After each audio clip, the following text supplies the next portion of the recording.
Hello guys, welcome back. So India versus England ಫಸ್ಟ್ನೇ match ಅಲ್ಲೇ ಮುಗಿದಾಯ್ತು. India ಬರೋಬ್ಬರಿ 7 ವಿಕೆಟಿಂದ ಗೆದ್ದಾಗಿದೆ. ಬೌಲಿಂಗಿಂದ ಒಂದು ಕಡೆ ಸಪೋರ್ಟ್ ಮಾಡಿದರೆ, ಬ್ಯಾಟಿಂಗ್ ಅಂತೂ ಒಂದು ಕಡೆ ಸಪೋರ್ಟ್ ಮಾಡಿ ಹಂಗೆ ಹಿಂಗೆ ಮಾಡಿ ಫಸ್ಟ್ ಮ್ಯಾಚ್ ಇಂಗ್ಲೆಂಡ್ ವಿರುದ್ಧ ಫಸ್ಟ್ನೇ ಮ್ಯಾಚ್ ನಮ್ಮ ಇಂಡಿಯಾ ಗೆದ್ದಾಯಿತು. ಸೊ ಈಗ 25ನೇ ತಾರೀಕು ನಡೀತಿರೋ ಎರಡನೇ ಮ್ಯಾಚ್ ಬಗ್ಗೆ ಮಾತಾಡೋದಾದರೆ, ಪ್ಲೇಯಿಂಗ್ ಲೆವೆನ್ ಗುರು ಯಾವ ಥರ ಚೇಂಜ್ ಆಗ್ಬೋದು ಅಂದರೆ, ಅಭಿಷೇಕ್ ಶರ್ಮಾ ಅವರು ಇರೋ ಫಾರ್ಮಲ್ಲಿ ಯಾವುದಕ್ಕೆ ತೆಗೆದು ಹಾಕೋದು ಮಾತೇ ಇಲ್ಲ. ಅವರು ಅದೇ ಫಾರ್ ಅಲ್ಲೇ ಆಡ್ತಾರೆ. ಸಂಜು ಸ್ಯಾಮ್ಸನ್ ಅವರು ಅದೇ ಪ್ಲೇಸಲ್ಲಿ ಆಡ್ತಾರೆ. ತಿಲಕ್ ವರ್ಮಾ ಅವ್ರನ್ನ ಅವರು ಒಂದು ಎಂಡಾಗ ನಿನ್ನೆ ಸ್ಲೋ ಆಡಿರ್ಬೋದು ಹೋದ ಮ್ಯಾಚು, ಬಟ್ ಈಗ ಆ ಥರ ಇಲ್ಲ. ಅವರು ಅದೇ ಇದರಲ್ಲಿ ಆಡ್ತಾರೆ. ಸೂರ್ಯಕುಮಾರ್ ಯಾದವ್ ಕ್ಯಾಪ್ಟನ್. ಸೊ ಹಾರ್ದಿಕ್ ಪಾಂಡ್ಯ ಅವರು ಪ್ಲೇಯಿಂಗ್ ಲೆವೆನಲ್ಲಿ ಇರ್ತಾರೆ. ರಿಂಕು ಸಿಂಗ್ ಅವರು ಇನ್ನೂ ಅವರು ಹೋದ ಸಲ ಏನು ಚಾನ್ಸ್ ಸಿಗಲಿಲ್ಲ, ಇನ್ನು ಅವರು ಬ್ಯಾಟಿಂಗ್ ಆಡೋಕ್ಕೆ ಬಂದಿಲ್ಲ. ಸೊ ಈಗ ಇನ್ನೂ ಅವರು ಅಂತ ಅವರು ಚೆನ್ನಾಗಿರೋ ಪ್ಲೇಯರ್, ಅವರು ತೆಗೆದಾಕೋ ಮಾತೇ ಇಲ್ಲ.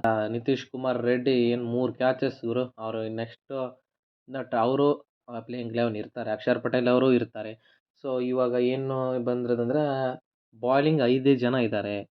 ಸೊ ಅದರಲ್ಲಿ ಶಮಿ ಬರ್ಬೋದು, ತೊಂದರೆ ಇಲ್ಲ. ಸೊ ಇವು ಇಂಡಿಯನ್ ಟೀಮ್ ಏನು ಯೋಚನೆ ಮಾಡ್ತಾ ಇದೆ ಅಂದರೆ, ಇನ್ನು 3 ODI ಆಡಬೇಕು ಇಂಗ್ಲೆಂಡ್ ವಿರುದ್ಧ, ಮತ್ತು ಚಾಂಪಿಯನ್ಸ್ ಟ್ರೋಫಿ ಕೂಡ ಆಡಬೇಕು. ಒಂದು ಎಂಡಲ್ಲಿ ಬೂಮ್ರಾ ಕೂಡ ಲೈಟಾಗಿ ಇಂಜುರಿ ಆಗಿರೋದ್ರಿಂದ, ಸೊ ಇಲ್ಲಿ T20 ಆಡಿಸಿದ್ರೆ ಒಂದು ಸ್ವಲ್ಪ ಇದು ಏನಾದರೂ ಇಂಜುರಿ ಆಗಿಬಿಟ್ರೆ ಹೆಂಗೋ. ಇನ್ನು ಫಿಟ್ಟು ಇದ್ದಾರೆ, ಒಂದು 85% 90% ಫಿಟ್ ಇದ್ದಾರೆ. ಬಟ್ ಇನ್ನು ಒಂದು 2-3 ಮ್ಯಾಚ್ ಬಿಟ್ಟು ಶಮಿ ಅವ್ರನ್ನ ಆಡಿಸ್ಬೋದು. ಯಾಕೆ ಆಡಿಸ್ತಾ ಇಲ್ಲ ಅಂತ ಎಲ್ಲರಿಗೂ ಡೌಟ್ ಇದೆ.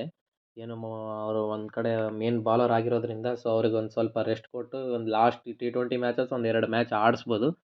Thank you for watching this video.